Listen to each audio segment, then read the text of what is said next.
Welcome in. I am your fortunate host, Sean Welsh of the Cannabiz Conversations podcast.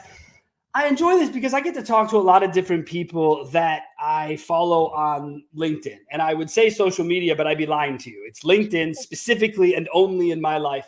It's just giving me this cool chance to chat with really cool people. And today is high on my list. This young woman's energy is infectious online. I can't imagine what it's like standing next to her, but we're going to get a damn good feel for that today on the show. I promise you that. Before we get started, don't forget this year, we do have wonderful sponsors today. It is Potency 710. Thank you so much for your trust, your sponsorship. Mandy Lyle is a great owner. If you haven't checked out her products, they're plant-based. She's all about making sure you have the best skin. If you've met her before, she's got tremendous skin. Anyways, long story short, she is giving away a $100 gift card as a giveaway for Kenya's episode. So whoever's watching, share it, like it. You'll be entered in to get that $100 gift card. So make that happen. All right. So if I've already kind of touched on a little bit, but Kenya Alexander, how are you today? I am so good and so grateful to be here. Thank you so much for having me. We are grateful to have you. You are an incredible person with wonderful energy, and you do it all with children, which is someone with no children. I find what you do to be amazing. All right, so we like to kick off our show with the journey, right? What and where did the cannabis journey begin for Miss Kenya? So where it began, I had to be like 16. My girlfriend at the time I found her and my best friend were cheating with each other. And then, so I went to my boyfriend's house. And then I was complaining about it. And he was like, okay, we're going to get you high. And it was like a terrible experience. I was so high and I went home that day. I think that was the day my parents found out that I had a girlfriend. They found out I was high. They kicked me out of the house. It was actually like a really traumatic experience looking back at it, but that was like my first like entry into cannabis. Oh, okay, so we've done this story a lot, and that's never happened. So like this isn't how this story normally goes. You caught me a little flat-footed here. All right, so let's break it down then.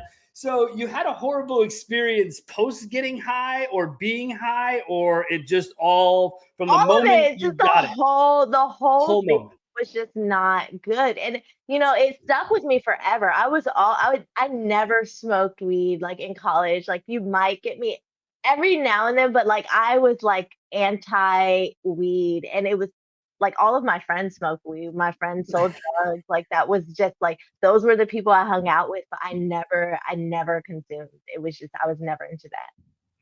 That's interesting because I grew up in a space. So, like, I found cannabis when I was 14. I had just moved from my parents were living close to the city of Chicago. They wanted to get out further out into the country. And so we moved all the way out to the middle of nowhere as far as I was concerned. And one of the neighbor kids I met, he was like, hey, look, my older brother does it. So I don't know. And I'm like, bro, I don't know, and foilers abound, I mean, you can do anything with some foil. And so we ended up getting into it. And I remember thinking, I don't get it, like I don't jive. I'm not worried. I'm not anything. I just don't get it.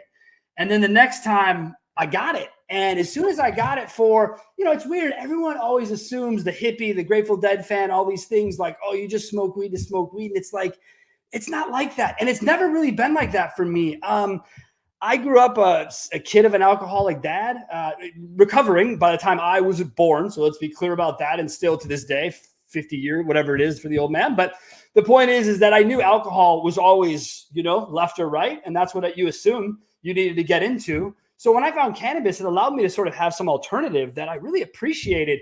Kenya, when did you circle back to cannabis after? I mean, this is insane. I mean, so yeah, why would even someone go back? I have no idea. So talk to me about the next time.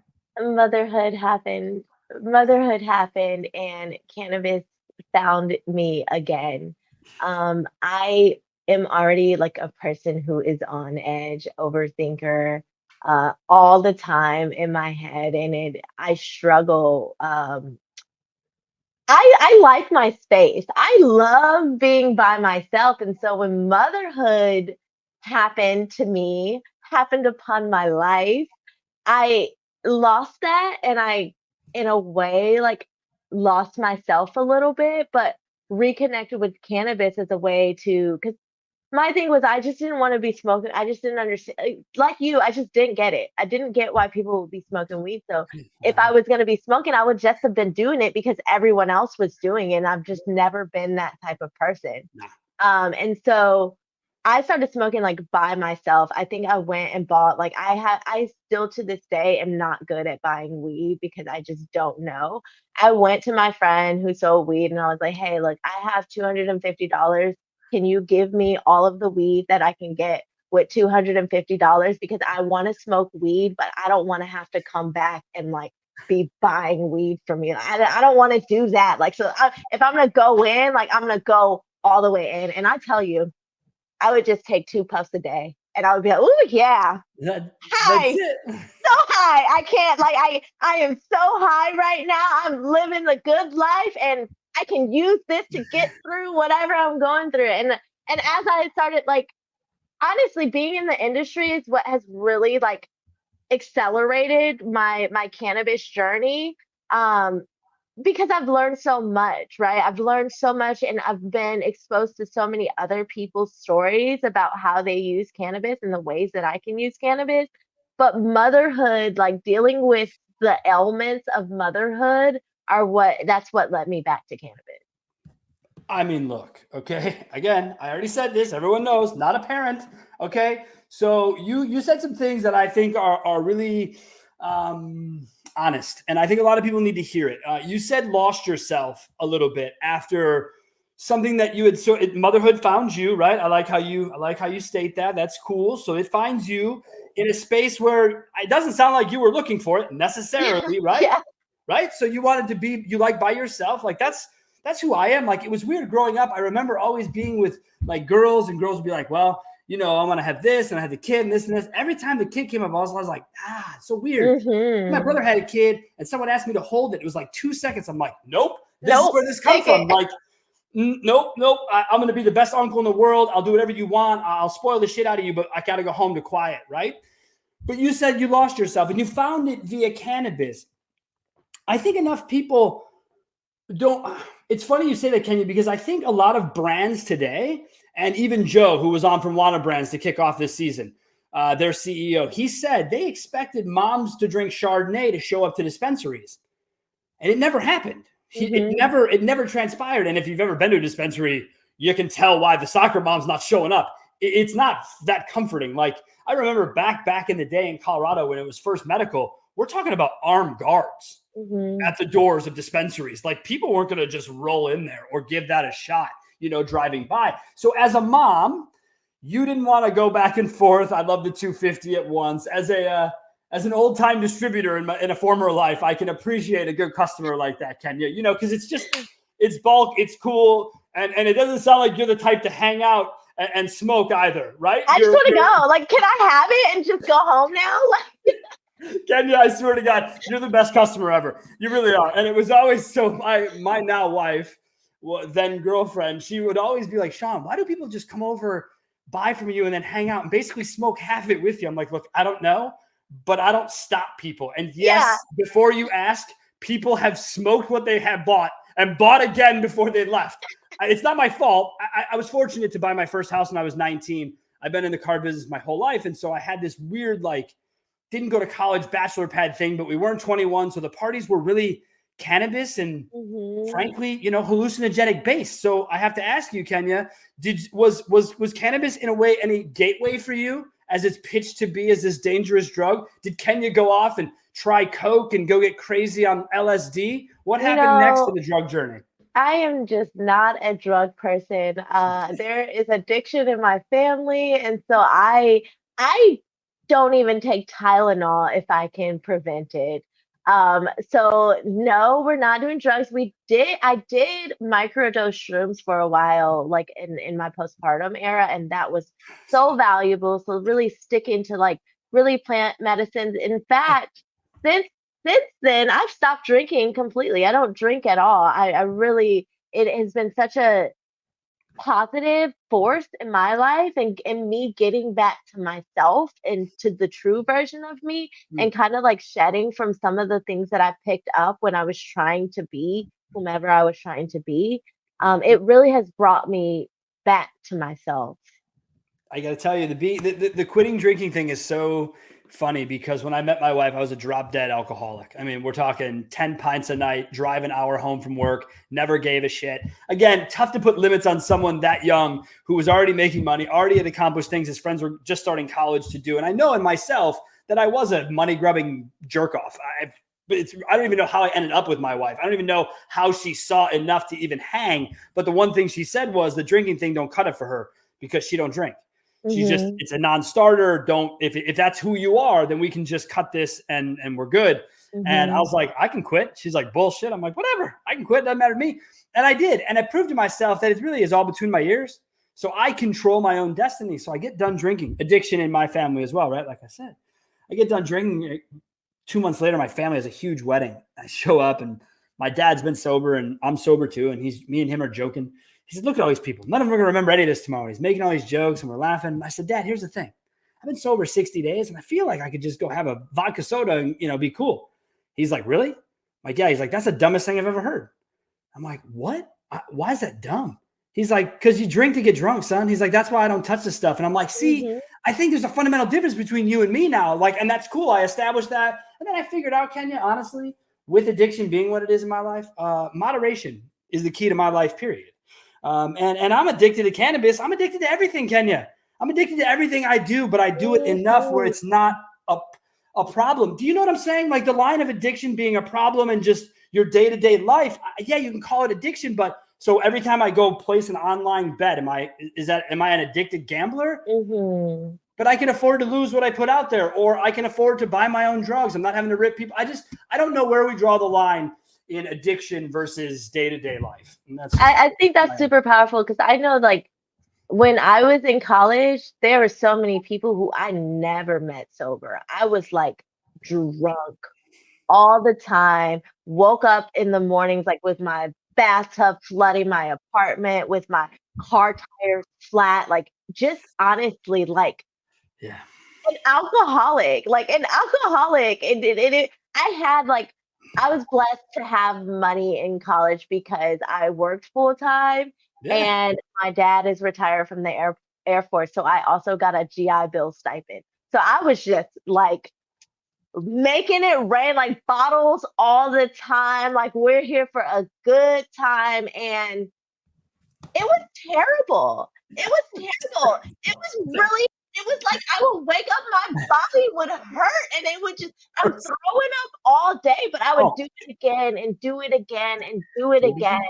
All Mhm. because I just didn't know what the hell I was doing at all. It's the worst. Drinking is the worst at that level when you do it like that because you got to go operate, right? So like I got to go to work the next day. I got to do all these things. You wake up, you think you might be drunk, you shower, you think that's fun. It's not that funny looking back on it. It's pretty terrifying what I would have put myself through, what I put other people through, the harm, all of these things, but I know you're a very connected person. What I mean by that is connected to the energy, connected to what goes on around you, and that's something that look, Kenya, I'm a 43-year-old white guy. Okay. So like, I just like, I find things because of my wife, right? Like I Mhm. don't go out and I don't have friends. I don't go out in public really much. I'm kind of a hermit, but she tells me all the time, she's very connected. She's like, look, the energy around us, this is how it goes. This is what you're looking for. You put out there, intentions, things of that nature. And I think it's so powerful to have something larger than yourself when Mhm. it comes to that. So I ask you, Kenya, as a mom, how do you balance that sort of larger than life atmosphere as a mom to children, along with how you use something? And I'm not positive. I think you're in a prohibition state like me, Yeah, maybe, right? yeah, yeah. I'm in Texas. Right. And so, how do you manage that discussion, that conversation, that look as mom, who, again, superpower of being mom to the children? What does that look like to you? It does. We just talk. It's just normal. Like literally, like I know you have your Fat Nugs magazines. This sits on my on my coffee table where my kids the pick up the editions, they read it. We have like I lived in an RV for a year and I traveled the country, and during that time, like we did a entrepreneur project. My son was like 7 or 8 at the time, and he had to choose like an industry that he was going to make a business plan for, and he chose the cannabis industry because that was a part of the conversation in our household. We watch documentaries, we talk about all of the things that like are taboo to so many mothers in so many situations. My kids have seen me smoke weed. The balcony doors open, like the blinds are open, and so they see me out there doing this. They have seen the plant. They have asked to look at it. They ask questions about it, and it's just like a normal thing. My son went to school, his Texas public school, and told his class that I sold drugs for a living. I don't, but so it's just he doesn't even they don't even know to not talk about that. Yeah.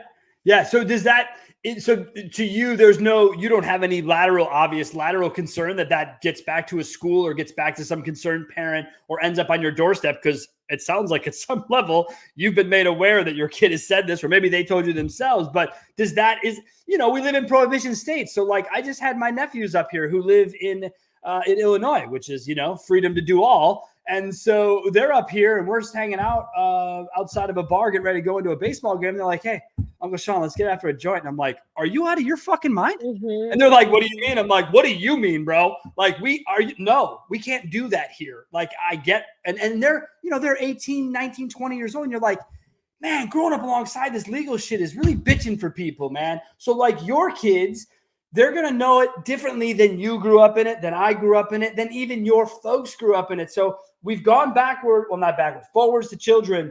Kenya, do you have a relationship with your folks? Do you have or people, aunts and uncles? Like, is there older people that now know about your journey, and what does that look like? I just went to an Ash Lounge pool party up in Detroit, and I took my grandma with me because she has questions about cannabis and how she could use it, and it was the best thing ever to be able to be the bridge for my grandmother to get questions answered or to get information on questions she didn't even know she had. I got to like rub some RSO like ointment on her back, which was super cool, and like help her with that pain, and just being that. I think that's kind of what motivates me, because I'm terrified to be out in Texas as a weed smoking Black mother. It is terrifying every day. But I also know the value that I've had people who may not have another resource feel comfortable talking to me about things.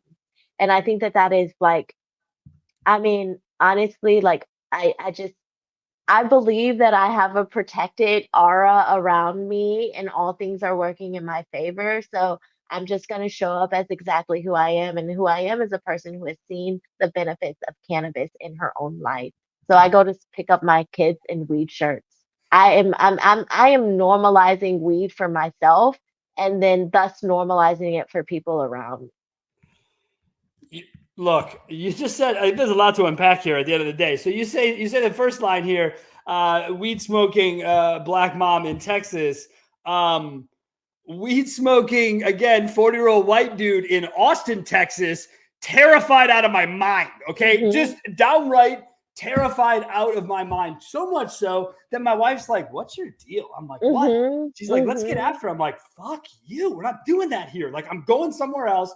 And she's like, you can't go in your room. I'm like, see, we are going in the room because I can't be outside. I can't be around other people, and it's just, I hate that. I really do, because I'm never like that. But there's certain states, there's certain areas, and I've traveled internationally, and I don't go anywhere without my cannabis, and I never have, ever, ever, ever. I always have it no matter where I travel, plane, train, or automobile. It used to be super stressful. Now I don't really give a shit anymore because A, we're a lot further along in the discussion, but B, and more importantly, it's who I am. It's who I am. Kenya, it's honestly why we started. Well, I started this podcast now. Is because I was like, for the last decade, I was so concerned that somehow people would judge me. They'd be like, oh, well, can't do business with this guy, because again, Yep. I'm in a totally different world. I don't play here. And yes, before I get all the DMs or messages, I'm not in the cannabis industry. Okay. Yeah. All right. I was a long time ago. I'm not now, but this is my connection to it. And this is my background of it. And this is what I love about it. So for you to be able to say out and proud, for lack of a better term, and you're there, that means a lot. And the last part that I circled, and I'm going to circle it again, is the resource. You see, you did the resource thing with grandma, and that's just unbelievable to me. I was fortunate when we were on the medical scene back in Colorado, 07, 08, my folks had come out. And my wife and I had gotten into the growing scene, you know what I mean? And it was what it was. They were going to come to our house. They weren't going to not see what we were up to. So we might as well get it up. And it was just questions. It was just questions. My dad, because my dad's a penny pincher, he's like, what's the electric bill? What's the water? I'm like, who fucking cares? Like, get out of here. My mom was more like, hey, what's this? And why is there music playing? And why is there an air conditioner in here? And all these other things. And, you kind of go through it and you get to explain. And the resource part is so fulfilling. Do you get approached by kids of school moms or other people? Like, is it work that way in your society circles where people are just coming up to you saying, hey, Kenya, can I ask you about this? You know what? I haven't gotten to that yet, but I've been like building more community. But when I found out that my son had actually told the class that I sold weed for a living, like I was at a school picnic, and one of the dads coming, he's like, "Hey, yeah, like you're Julius's mom, right?" And I'm like, yeah, like yeah, what's up? He's like, so like at career day, he said that you sold weed. And I'm like, oh, I had to clarify immediately. But he might have just been trying to get a plug, I don't know.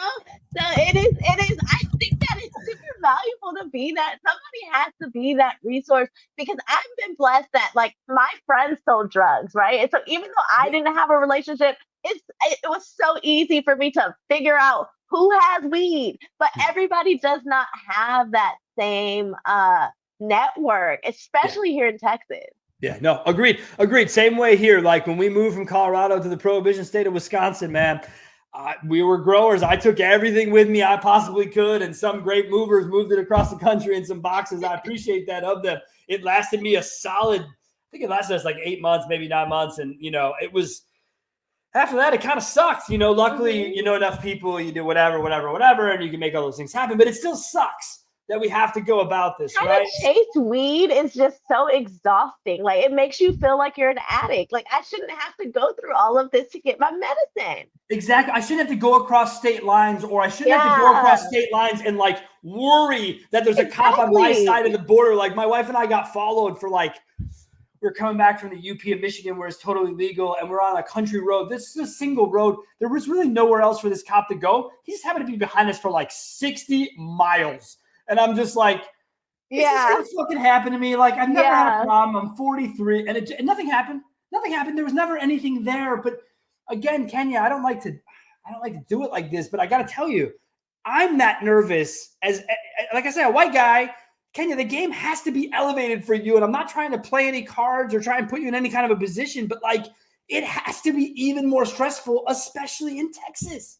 It's really terrifying. I think I pushed that, like cannabis helps me push that to the back of my mind, and just like, it's still, someone has to do it, right? And I will say too, one of the things that I think that Texas is doing a really good job of is pushing the boundaries forward. We finally got, like, they're going city by city at this point. We finally, like, on this ballot coming up here in Dallas where I live, we got decriminalizing weed on the ballot. So people, even though the rest of the industry, like other states, are way past this, there's still people here in Texas doing the groundwork to make things happen. Same thing with like THCA legislation. There are people who are really fighting for alternatives to be an option, because that is the really only legal option here in Texas. Okay, so that we're, you and I, same boats here, same boat. So I have a real problem with this sort of hemp legal. Here's my issue. It's not for me an enjoyable high. The beverages make me kind of sick, and it's not a brand, doesn't matter. if it's Delta 9, if it's derived, if it's all these things, and living in our states, I was in an affluent mall in one of the suburbs here of Wisconsin. And inside of it is a 10-foot tall dispensary automated building that sells cannabis and mushrooms. I mean, in fucking glowing letters, Kenya. Okay. First of all, I was there for 30 minutes. I sat there and no one ever showed up. And the next time I was there, I never saw anyone there. So that's first. Second, what is this? What is this? We wonder why the hemp people and the cannabis people fight. Is because the hemp people use the cannabis people's name to have notoriety. Because if you put up hemp and, non-hallucinogenic mushrooms on that sign, even more people would walk past it and not notice it was there. So do you run into that sort of issue where you are? Because do you have friends? Like I had a friend of mine the other day. He's like, Sean, have you been to the new dispensary in Madison? I'm like, what are you talking about? He's like, Madison. Yeah, they got a new dispensary. I'm like, no, they don't. He's like, no, they really do. I was just there. I'm like, you weren't in a dispensary. You may have been in a smoke shop selling you hemp products, but you were not in a dispensary in the state of Wisconsin. And he was just like, I wasn't. And he pulls out his wall. He's like, then what's this? I'm like, D9. I'm like, this is not that. And so what's your experience with the other side? How have you dealt? I don't do like Delta 9. I don't do any of the Delta products. I don't do any concentrates. I'll do low dose beverages. That's about as much as I'm sticking my toe in at this point in time, because I just don't know. There's so many CBD shops and so many places around that really don't necessarily value the educational aspects of things. And so I guess that's where I'm trying to navigate a little bit more. I haven't had a big network in Texas. I'm just kind of starting to explore the Texas market recently, and also realizing that there are some people who actually care about what the fuck they're putting out. Right. And so it's finding those people. But as far as like the Delta 9, so I'm just terrified. I just don't know. I think I know too much now being in the industry that I'm not willing to I got shit to do. Okay. I am a mom and I use cannabis to function. I'm not trying to escape. I have to be here in reality. And so I need this for that. I don't have time to be sick. I don't have time to be tripping. I just don't have time for that. So I was sick. Like I've been trying low dose beverages here. I went to an event recently and I got to try like some ice cream that someone had. But as far like I'm really more looking at THCA flower rather than all of the derivatives and all of the things like that, and also looking at stuff with other cannabinoids and other components in it. But it's terrifying. It's already overwhelming to go into a legal dispensary. Like quadruple that going into like these smoke shops or these CBD shops or all of these places. They have so many items. I think someone's knocking on my door, but I don't know. We can put a pause on it. Yeah, give me a second. Yeah, so to wrap that up on the discussion of the other products, it comes to mind about a lot when you look at the backs of these beverages, or you look at the back of even legal concentrate, right? Or whatever it is, or legal gummies, whatever it is. There's like this acceptable range of what's inside the package, right? It was like, look, this could be 80% right, all the way up to 120% right. And you're like, well, hold on. If that's a 10 milligram gummy, if it were going to be an 8 mil, not as exciting. If it were going to be a 22, I need to know. There's no consistency, right? There's no FDA. There's no one knows what's in that beverage. I don't know if you try on LinkedIn. His name is Jeff Rawson, Kenya. If you don't follow him already, the dude tests stuff. The scientist approach to shit. I'm gonna have him on next season. I'm stoked already because I want to hear about. Because I'm a consumer first. I'm not. I like I told you. I have make a living somewhere else. I am a consumer first of cannabis, and that's who I hope to reach with this show. It ended up being more of a business podcast, and I'm hoping to reach more consumers because I really want to have the discussion like you and I are talking about. I'm in a prohibition state. I don't know if I want to get into the D9 stuff. I don't know if last time I did it, first time I did it, last time I did it, mad headaches, mad weird floating head disconnection thing where I'm just like, no. And like you, I'm a work stoner, dude. Like when this is not how we go. And it is also how I chill out into the couch. Yeah, right. Like, that's not what this, but that's a different kind. You see, this is this, people are like, well, that's kind of how I know you're addicted is you use it all day. I'm like, see, again, where's the line? Because I operate at a high level. I'll never forget my wife, her and her ex-boyfriend, they were like inside, close the windows smokers. Right. And so when she met me, I'm like, cool, let's take a puff and head out. She's like, what? I'm like, what do you mean? She's like, I'm not going out anywhere. I'm like, the fuck you're not. I'm like, if this is happening, yeah, like if this is going to go down, like you and I have been talking about, you're not only are you going outside, but you're going to get to a point where you're going to be operating at a high level. And she was like, okay. And that's, we've been together 21 years now at this point. So it's something that, obviously has come along. But Kenya, let's wrap this last piece up. What advice do you have for consumers in prohibition states? Because you've been in these big dispensaries, these big CBD shops, not dispensaries, but what advice do you have for people in your own backyard? I would just say ask questions. And if the place you're at is not able to answer the questions that you have, go somewhere else. There's options. There are plenty of places to choose from. Just try to find someone who's actually knowledgeable in the plant.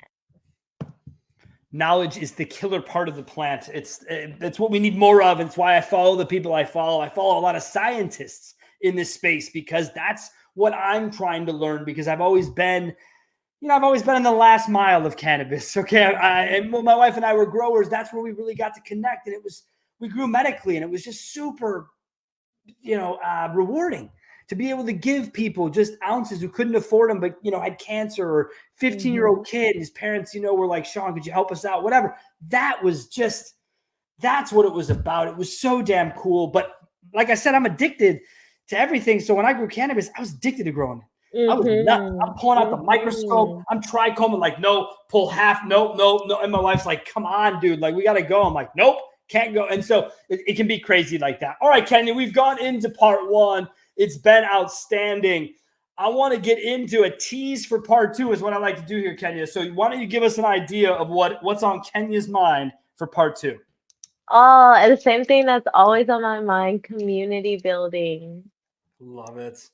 You are big on it. You are one of the people I follow who's always talking about it, but it's a bigger discussion than just a singular focus of community, as I understand your approach. And I look forward to hearing more about it. All right. You heard from Kenya in part one. You got her tremendous origin story. And if you missed it, the highlights are, I wrote down three tabs here. Hi, girlfriend kicked out. So you can just take that and go back and watch it if you missed it, and you can learn more about it. All right, Kenya, we'll talk more about community in part two. Thank you again, Manny Lyle and Potency 710 for being this year's sponsor. We thank you so much for that. Don't forget, she's giving away a $100 gift card opportunity. All you got to do is like and share Kenya's show to be entered to win. Last part about it, head over to potency710.com. Use the podcast 710 code for 20% off your first order. Thank you guys so much. We'll see you for part two.